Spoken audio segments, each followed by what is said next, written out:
this is it, guys. The iOS 10.2 jailbreak has finally been released for all devices. And in this video, as promised, I'm going to walk you through why you should do it, how to do it, and everything else you need to know in between. But first, I wanted to thank Luca Tedesco. He did what I personally thought was impossible. Apple has thousands of people encrypting iOS, making it stronger, and to find a way in to jailbreak your device and give us some freedom back, that's really, really noble of him to do, and to do for absolute free for everyone. So I want to say thank you, Luca Tedesco, for making this possible. What you guys are looking at is possibly one of the last iOS jailbreaks in a very, very long time. So should you do it?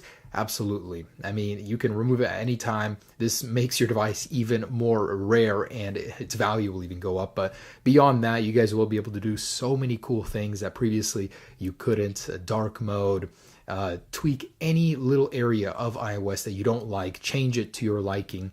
There's just so much you guys can do, and really, there's no reason not to. Jailbreaking has become more stable, more safe nowadays, and you can always go back to a stock device if anything. But if you guys need more convincing, I will have a link down below why you should jailbreak iOS 10. There are many good reasons for it.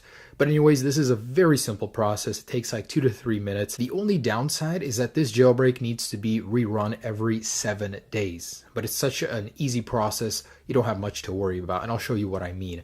But this application right here will basically not work after 7 days, and you will need to reinstall it on your computer. Other than that, this is semi-untethered jailbreak. What that means is if your battery dies or you need to reboot it, when you turn it back on, all of your jailbreak tweaks will be off. Basically, it'll be unjailbroken until you run this Yalu jailbreak once again. Now, I personally prefer semi-untethered because you can walk into an Apple store and have your device be unjailbroken, and you can get a replacement there.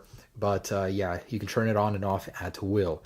Anyways, let me go ahead and show you. The only requirement is that you guys are on either 10.1, 10.1.1 version number, or 10.2. So if we jump into the About, I am on 10.2. The good news is at the time of me making this video, you guys can still update or downgrade back to 10.2 if you're not there already.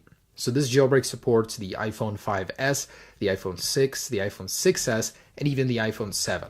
But the iPhone 7 only works on 10.1 or 10.1.1. So if you're not there, then unfortunately you cannot jailbreak at this time. All other devices are supported on 10.2, including the iPads and the iPod Touch. So let's jump in. All right, so down below, I will link you guys to 3 websites. First one, ipsw.me. This is where you guys can see if iOS 10.2 is still being signed, if you can update or downgrade to it. So for me, I have a 6S. In case I wanted to downgrade to 10.2 from 10.2.1 or 10.3, basically jump in here and you will see 10.2 is still being signed. If this is red, then you cannot get to that firmware anymore. Now, if you have an iPhone 7 on 10.2.1 or 10.3, I would downgrade to 10.2. That is Luca Tedesco's actual recommendation. So it might receive a jailbreak in the future on that firmware. So if you do end up downloading that, go ahead and plug your device in. And this is for the people that aren't on 10.2 that want to get there. I mean, just a quick little overview of how to do that. Basically, jump into iTunes. Let's go into your device settings. Hold Option on a Mac and left click Update. Shift on Windows and left click Update. And go ahead and select the firmware 10.2. Now, whether or not you're updating or downgrading, same process. You can update to it and keep most of your data intact. It will begin to go ahead and downgrade or update. But I'm not going to do that because I am already on 10.2. So once again, verify you are on 10.2. And now visit 2 websites in the description. So CydiaImpactor.com, basically download your version. And we're going to be using this tool to install the jailbreak. And Yalu, Luca Tedesco's website, go ahead and download the IPA file right here. This is beta 7 currently. He said that this is just about the stable, most final version. So this is why I waited this long to make this video. I wanted to make sure you guys were getting the best outcome possible with this jailbreak. And we're going to run Cydia Impactor. All right, so with that plugged in, let's go ahead and take the beta 7 IPA and drag it into Cydia Impactor. Now go ahead and log in with your iTunes Apple ID. You don't have anything to worry about here. This information isn't being shared with anyone. All right, so with your information in, go ahead and click Enter, and it will begin jailbreaking your device. So in a moment here, we should see Kim Jong-un on our device, and that's Yalu 102, so or 10.2. All right, so go ahead and click on it. Well, this is what you'll get. So let's jump into settings, general. We basically need to trust the profiles and device management, and go ahead and trust this one up here, or this one down here, trust. All right, we are good to go. So go ahead and open up this, and in here, just go ahead and click go. So essentially, every time you turn your device off or the battery dies, you'll need to jump into this app and click go once again, and it will just restart your device and get the jailbreak working. Now, it may take a couple tries in some cases. Just leave it, and your device should reboot on its own. That's completely normal, part of the jailbreak.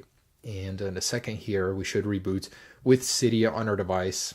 And every time you redo this, it'll get Cydia working again, because every time you reboot, Cydia will crash until you do this, just to make you guys aware. And for the people wondering if this does void warranty, indeed it does, until you can disable the jailbreak. So if you ever need your warranty back, you can turn off the jailbreak and go into the store. Just hide it like in a folder or something.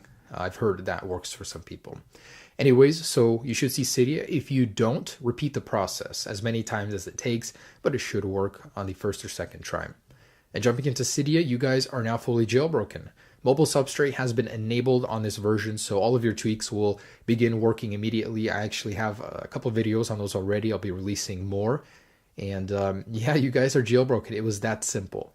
The only thing you guys need to know is that this little icon or this app will stop working after 7 days. Unless you're a developer, it will work indefinitely. But every 7 days when it stops working, you guys will need to repeat this process. Not a big deal, but does take like 2 to 3 minutes. So just to make you guys aware of that. Otherwise, you guys are done. This is the jailbreak running on your device. And hold on to it, guys. I'm serious. This may be the last jailbreak for a very long time. So enjoy it. Go install some tweaks. Enjoy this, guys. You've been waiting so long. So yeah, if you guys have any questions, leave them down below. I'll try to get to some of them. But overall, there it is. It's a pretty stable jailbreak, better than 10.1.1. If you guys are on the iPhone 7, again, 10.1.1 and 10.1 is the only one that can be jailbroken right now, or anything 10 to 10.1.1. 10.2, nothing yet for the iPhone 7, but stay on it. I mean, who knows? Luca might pull through